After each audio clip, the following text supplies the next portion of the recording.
मंगल के दाता देवा बिगड़ी बनाओ जी, मंगल के दाता देवा बिगड़ी बनाओ जी। गौरी के ललना मेरे घर भी पधारो जी, गौरी के ललना मेरे घर भी पधारो जी। आसन लगाओ घर की शोभा बढ़ाओ जी, आसन लगाओ घर की शोभा बढ़ाओ जी। गौरी के ललना मेरे घर भी पधारो जी।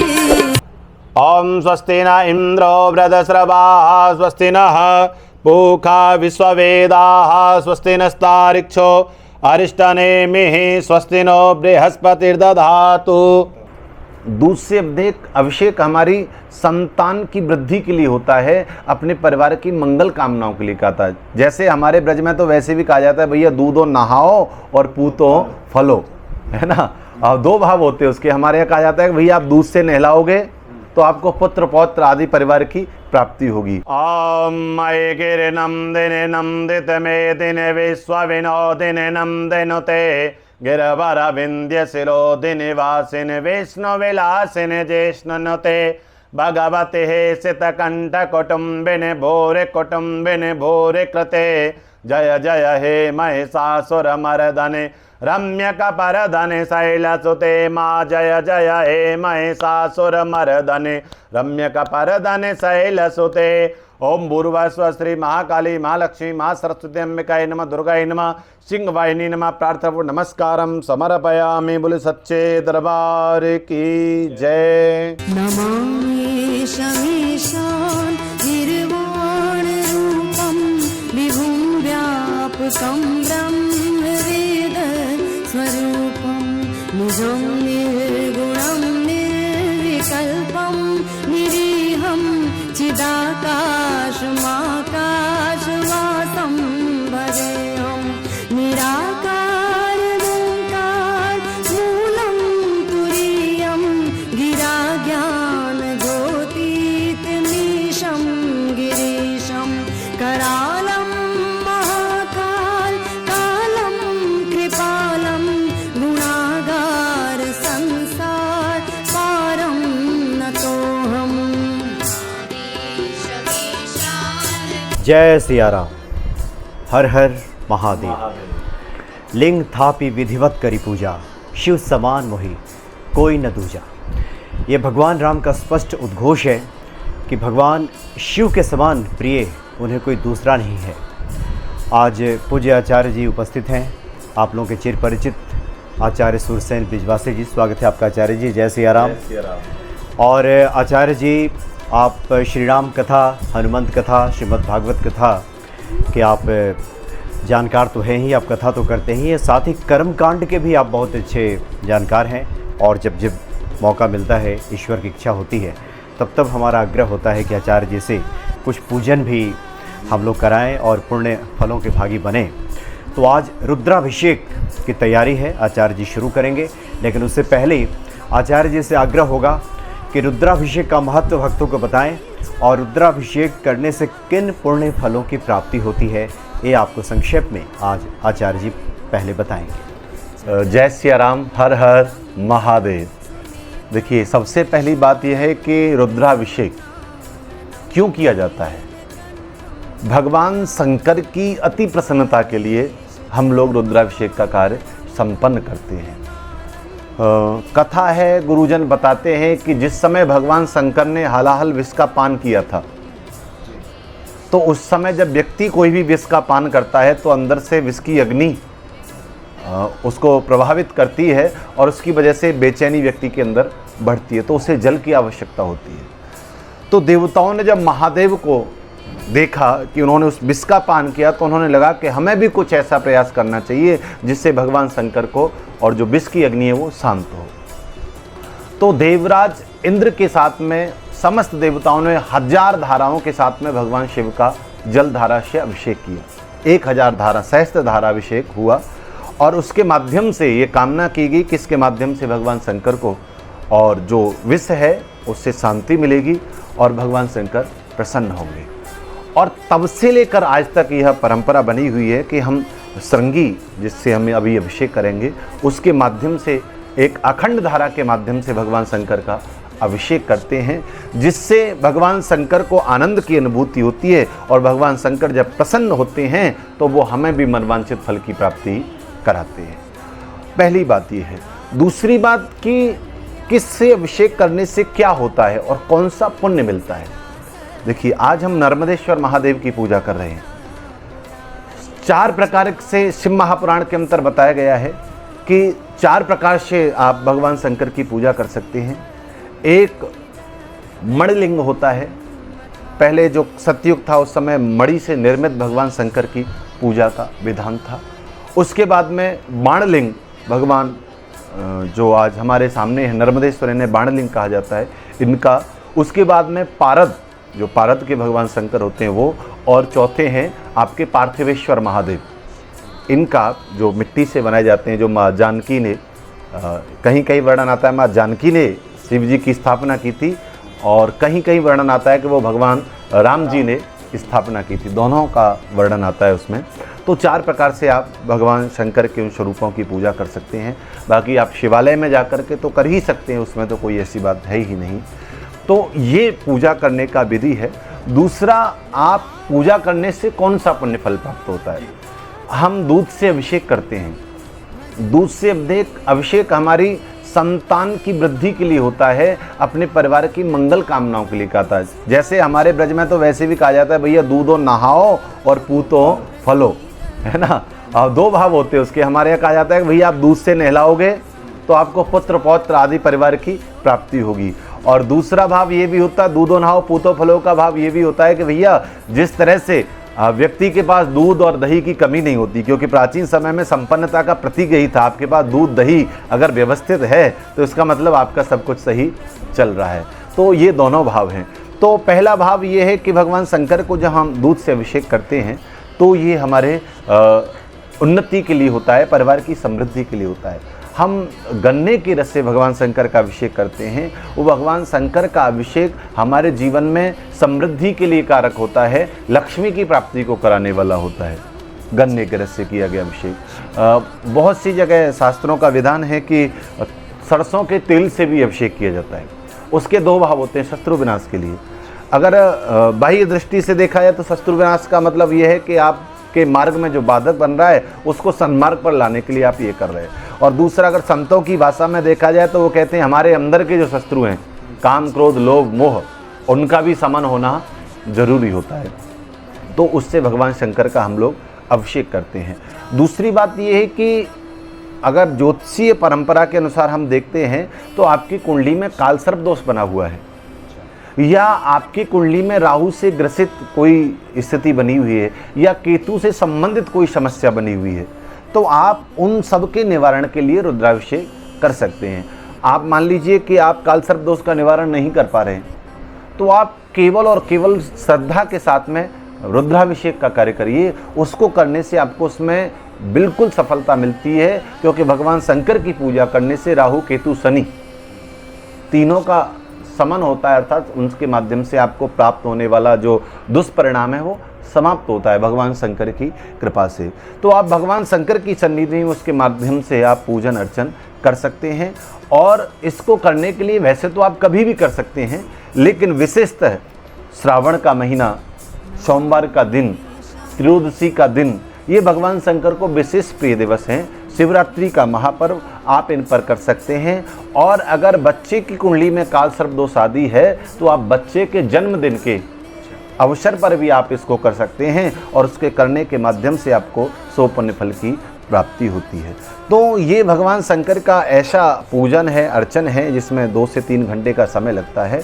और इसको करने के बाद आपको निश्चित ही आपके रुके हुए कार्यों में आपको सफलता की प्राप्ति होती है। और चाहे वो कई बार विवाह से संबंधित कार्य हो, कई बार व्यापार से संबंधित कार्य हो, या कोई भी कार्य हो, आप सकाम भाव से जो संकल्प करके करते हैं उसके माध्यम से आपको उसमें सफलता मिलती ही मिलती है। ऐसी महादेव की कृपा रहती है। सकल मनोरथ, हाँ, सकल मनोरथ की सिद्धि प्राप्ति होती है। आप सच्चे भाव से श्रद्धा के साथ में अगर भगवान शंकर का अभिषेक करते हैं, रुद्राभिषेक करते हैं, उनका पूजन करते हैं। तो आइए उसी क्रम को हम आगे बढ़ाते हुए भगवान शंकर की पूजा के क्रम को प्रारंभ करते हैं। बोले विश्वनाथ भगवान की जय। हाथ धुलेंगे सबसे पहले। हरि ओम। अपवित्रः पवित्रो वा सर्वावस्थां गतोऽपि वा, हाथ धुल लीजिए। यः स्मरेत् पुंडरीकाक्षं स वा हि अभ्यन्तरः शुचि पुंडरीकाक्ष पुनातु पृथ्वीति मंत्रस्य मेरुपृष्ठे सुतलं छंद कुरुमो देवता आसन शोधने विनियोगः। आसन पर जल छिड़किए जिस पे आप बैठे हुए हैं, आसन शुद्धि के लिए। ओम पृथ्वी तो याद दालोका देवी तम विष्णुता तम च दारे माम देवीं पवित्रं कुरु चासनम। 3 बार जल पिएंगे। ओम केशवाय नमः। ओम माधवाय नमः। ओम नारायणाय नमः। हाथ धुलिए। हस्तो प्रक्षाल्य ऋषिकेशाय गोविंदाय नमो नमः। लो बेटा। ओम गायत्र्यै नमः। ओम सावित्र्यै नमः। ओम सरस्वत्यै नमः। हाथ धुल लीजिए बेटा। लीजिए देवी जी, आप भी ऐसे हैंड वॉश करिए पहले यहाँ। हाँ, ये बहुत सुंदर, ऐसे करिए। ये बहुत सुंदर। जल पी लीजिए, बहुत सुंदर। अब पुनः हाथ धुल लीजिए जी। तो सबसे पहले हमने देखा शरीर की शुद्धि के लिए हमने पहले हस्त प्रक्षालन किया, और उसके बाद आपने देखा हमने पृथ्वी को शुद्ध किया, आसन को शुद्ध किया। कहने का भाव है कि जब आप पूजा में पाठ में होते हैं तो आपके आसन की शुद्धि का होना आवश्यक है। आसन पवित्र और शुद्ध होना चाहिए। उसके बाद आपने देखा 3 बार हमने जल पिया। शास्त्रों में 3 बार जल पीने का बड़ा विधान है। और आप कहीं मंदिर में जाते हैं, कहीं तीर्थ में जाते हैं, देवालय में जाते हैं, तो वहाँ जो आचार्य होते हैं, जो पुजारी जी होते हैं, वो भी आपको 3 बार ही जल देते हैं। और उस जल को कहा जाता है चरणामृत। लोग चरणामृत पंचामृत दोनों को एक मानते हैं, दोनों में भेद है। पंचामृत जिसमें 5 चीज़ें मिली हैं, दूध, दही, घी, शहद और बूरा, इसमें जो 5 मिला है वो पंचामृत है। चरणामृत के लिए जरूरी नहीं कि ये पांचों चीज़ें होनी चाहिए। भगवान के चरणों का जो उदक होता है, भगवान के चरणों का जो जल होता है, उसे चरणामृत कहा जाता है। तो प्रायः जो मंदिरों में मिलता है वो चरणामृत होता है। भगवान को, ठाकुर जी को जो स्नान कराया जाता है, उसका जो जल होता है वो आपको 3 बार मिलता है। 3 बार क्यों मिलता है, अब इस बात पर आते हैं। तो मन, वाणी और कर्म, 3 स्थितियां होती हैं जीवन में।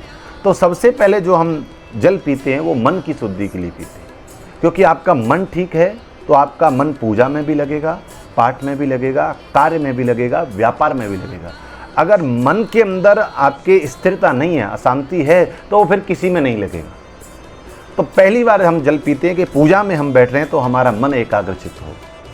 दूसरी बार जब हम जल पीते हैं तो वो वाणी के लिए पीते हैं। मन अच्छा होगा तो आपकी वाणी से शब्द भी अच्छे निकलेंगे, और जब आपकी वाणी से शब्द अच्छे निकलते हैं तो आपके द्वारा कहे हुए शब्दों के माध्यम से कई बार बहुत से लोग उससे लाभान्वित होते हैं, और कई बार जब वाणी से आपके अपशब्द निकलते हैं तो कई बार लोग उससे परेशान भी होते हैं।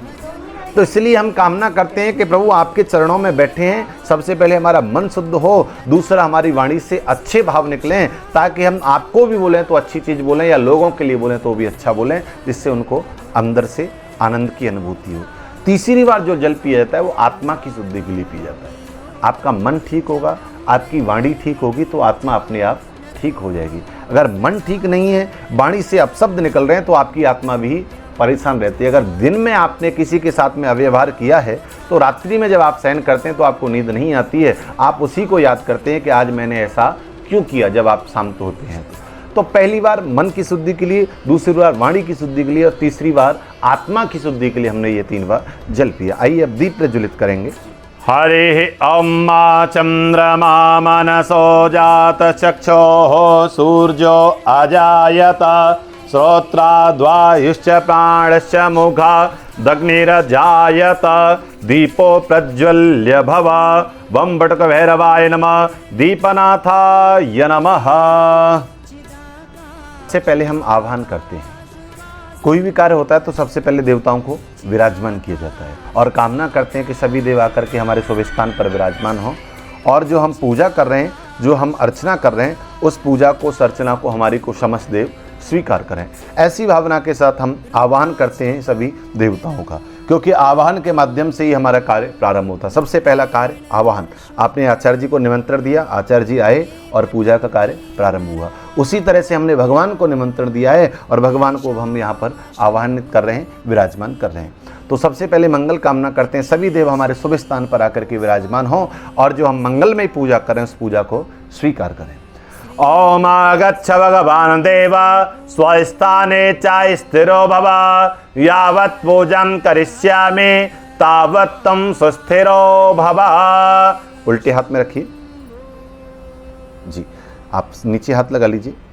सीधे हाथ से सर्वप्रथम गणेश जी के सन्मुख छोड़ेंगे। श्री गणेशा देवताभ्यो नमः, कलश पर छोड़ेंगे। अपाम पते बम वरुणाय नमः, हनुमान जी के सन्मुख छोड़ेंगे। हनुमते नमः, भगवान शंकर जी के परिवार के सन्मुख। श्याम सदाशिवाय नमः, पंचांग पीठस्थ देवताभ्यो नमः, सीधे हाथ में लेके सभी छोड़ दीजिए। सर्वेभ्यो देवेभ्यो नमः, ध्यायेत् ध्यानं समर्पयामि। यजमान सलाटे ऊपरी स्वस्ति तिलकं कुर्यात्। ओम स्वस्ति न इंद्रो वृधस्रवाः स्वस्ति नः पूषा विश्ववेदाः स्वस्ति नस्तार्क्ष्यो अरिष्टनेमिः स्वस्ति नो बृहस्पतिर्दधातु।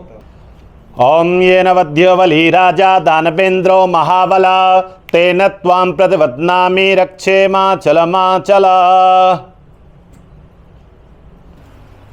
ओम गणाधिपं नमस्कृत्य महालक्ष्मी सरस्वती दाम्पत्य रक्षणार्थायं करोम्यहं ग्रन्थिबन्धनम्। हरि ओम स्वस्ति न इंद्रो वृधस्रवाः स्वस्ति नः पूषा विश्ववेदाः स्वस्ति नस्तार्क्ष्यो अरिष्टनेमिः स्वस्ति नो बृहस्पतिर्दधातु। प्रगदस्वा मारुतः प्रश्नेमाप्तरः शोभं जावानो विदथे खोजगमयः अग्निजिह्वा मानवः सूर्यचक्षुषो विश्वेनो देवा अवसागमन्यः। मंगल के दाता देवा बिगड़ी बनाओ जी, मंगल के दाता देवा बिगड़ी समर्पयामि। उपकार भगवान की जय। श्री हनुमान जी महाराज की जय। कलश का ध्यान करेंगे वरुण देवता का, साथ में अपने पितरों का, पूर्वजों का, दादा परदादा उनकी जो पुण्यात्मा हैं उनका ध्यान करते हैं, मंगल कामना करते हैं। वो यहाँ विद्यमान और हम जो पूजा करें, हम जो अर्चना करें, स्वीकार करिए और हमारे जीवन में सब आनंद हो। ऐसी भावना करते हुए ध्यान करें कलश का वरुण देवता। ओम तद्वायामि ब्रह्मणा वन्दमान सदा शास्ते यजमानो हविर्भिः अहेडमानो वरुणे हवोज्जरसगुं समान आयुः प्रमुखीः। ओम भूर्भुवस्वः अपांपदे बम वरुणाय नमः, ध्यायेत् ध्यानं समर्पयामि। चतुर्वारं जलं प्रक्षपेत्। ओम गंगे यमुने चैव गोदावरी सरस्वती नर्मदा सिंधु कावेरी जलेऽस्मिन् सन्निधिं कुरु। ओम शीतवातो संत्राणं लज्जायां रक्षणं परं देहालङ्कारं वस्त्रम् अतः शान्तिं प्रयच्छ मे। यज्ञोपवीतं परमं पवित्रं प्रजापतेर्य सहजं पुरस्तात् आयुष्यमक्रं प्रथमं च शुभ्रं यज्ञोपवीतं परमस्तु तेजा गंधान लेपनम। और बीच में आप देख रहे हैं ये नवग्रहों का स्थान है। मंगल कामना करते हैं सभी ग्रह हमारे शुभ हों और अच्छा फल प्रदान करने वाले हों। और सभी ग्रहों का हम यहाँ ध्यान करते हैं। और हमारे यहाँ कहावत है कि भैया खाए मुख और लाजे आँख, अर्थात कोई व्यक्ति आपसे कितना भी रुष्ट है, कितना भी नाराज है, लेकिन आप किसी का सम्मान करते हैं, किसी का सत्कार करते हैं, कुछ खाने पीने के लिए उन्हें प्रदान करते हैं और उन्हें लगता है कि अरे भाई देखो मेरे से कितना झगड़ा है, उसके बाद भी व्यक्ति सम्मान कर रहा है, तो सामने वाले का क्रोध थोड़ा कम हो जाता है, शांत हो जाता है। ठीक उसी तरह से हम यहाँ नवग्रह पूजन कर रहे हैं, मान लीजिए कोई भी ग्रह अशुभ है या क्रूर दृष्टि है, तो आज हम जो पूजा कर रहे हैं उसके माध्यम से उनका शुभ फल हमें प्राप्त हो, हम ऐसी भावना करते हैं और यही कामना करते हैं कि कुछ हम अगर उनकी पूजा कर रहे हैं तो जो क्रोध की दृष्टि है वो थोड़ा तो कम हो ही जाएगी। ये तो सुनिश्चित है ही है, इसमें कोई संशय नहीं है।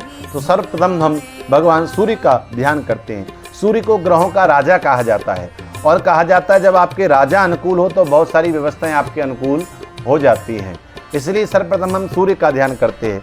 कुंडली के अनुसार सूर्य अगर आपका अशुभ बैठा हुआ है तो व्यक्ति को समाज में पद नहीं मिलता है, योग्य होते हुए व्यक्ति को समाज में प्रतिष्ठा नहीं मिलती है। व्यक्ति ने अच्छा किया किसी के साथ में और उससे उसका यश की जगह अपयश मिल रहा है।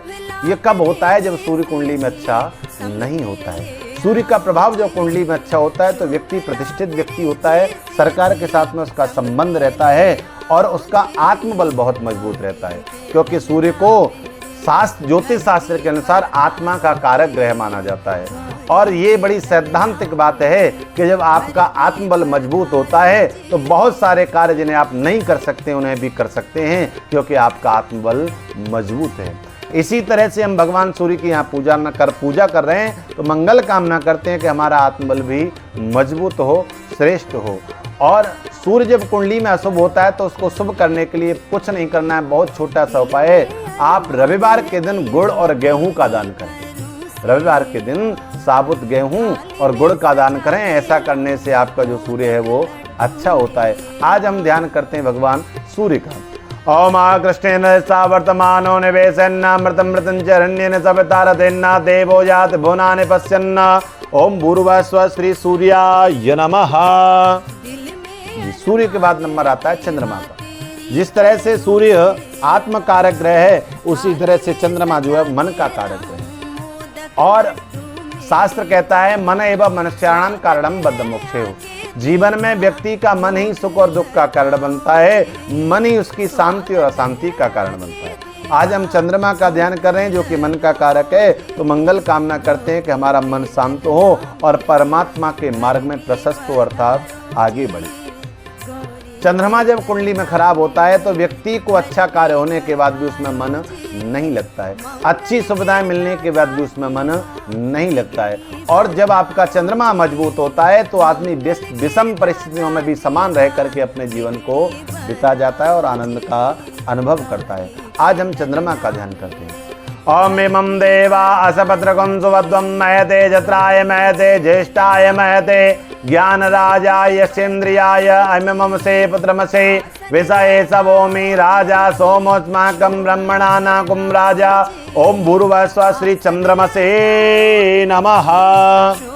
चंद्रमा के ठीक नीचे मंगल का नंबर आता है और प्रार्थना करते हैं कि मंगल हमारे जीवन में मंगलकारी हो। मंगल को मंगल करने वाला कहा जाता है।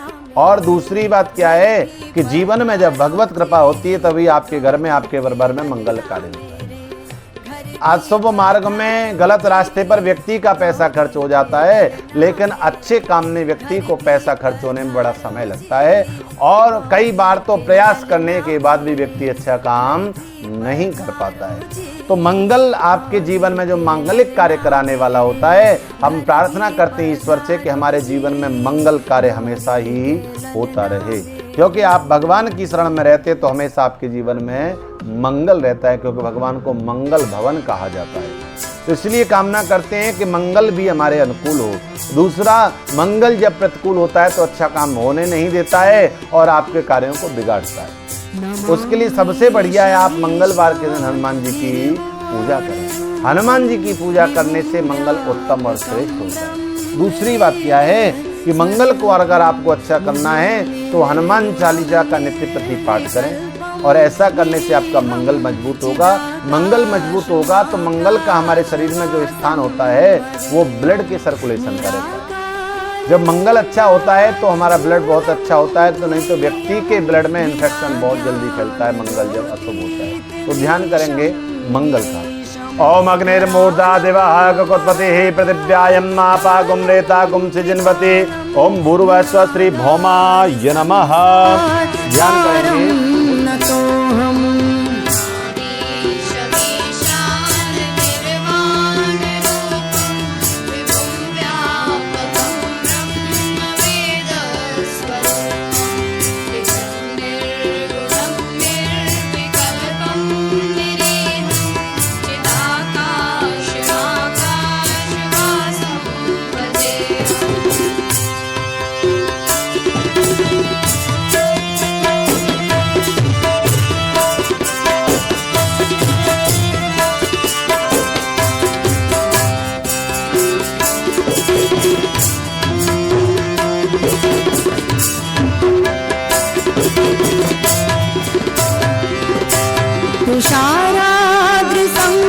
तुषाराद्रिसङ्काशगौरं गम्भीरं मनोभूतिकोटिप्रभाश्रीशरीरं स्फुरन्मौलिकल्लोलिनी चारुगङ्गा लसब्दालबालेन्दुकण्ठे भुजङ्गा चलत्कुण्डलं भ्रूसुनेत्रं विशालं प्रसन्नाननं नीलकण्ठं दयालं मृगाधीषु चर्माम्बरं मुण्डमालं प्रियं शङ्करं सर्वनाथं भजामि।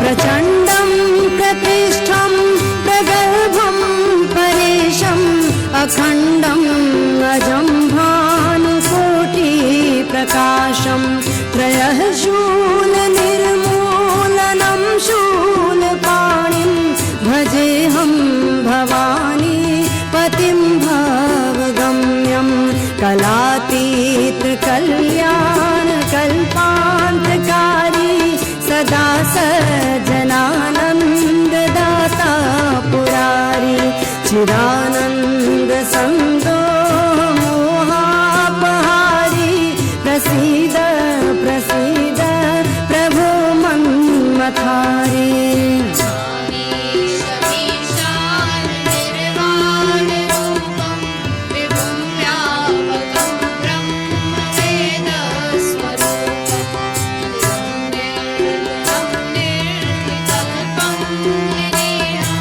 चिदाकाश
रुद्राष्टकमिदं प्रोक्तं विप्रेण हर्षोत्तये ये पठन्ति नरा भक्त्या तेषां शम्भु प्रसीदति इति श्री गोस्वामी तुलसीदास कृतं श्री रुद्राष्टकं सम्पूर्णम्।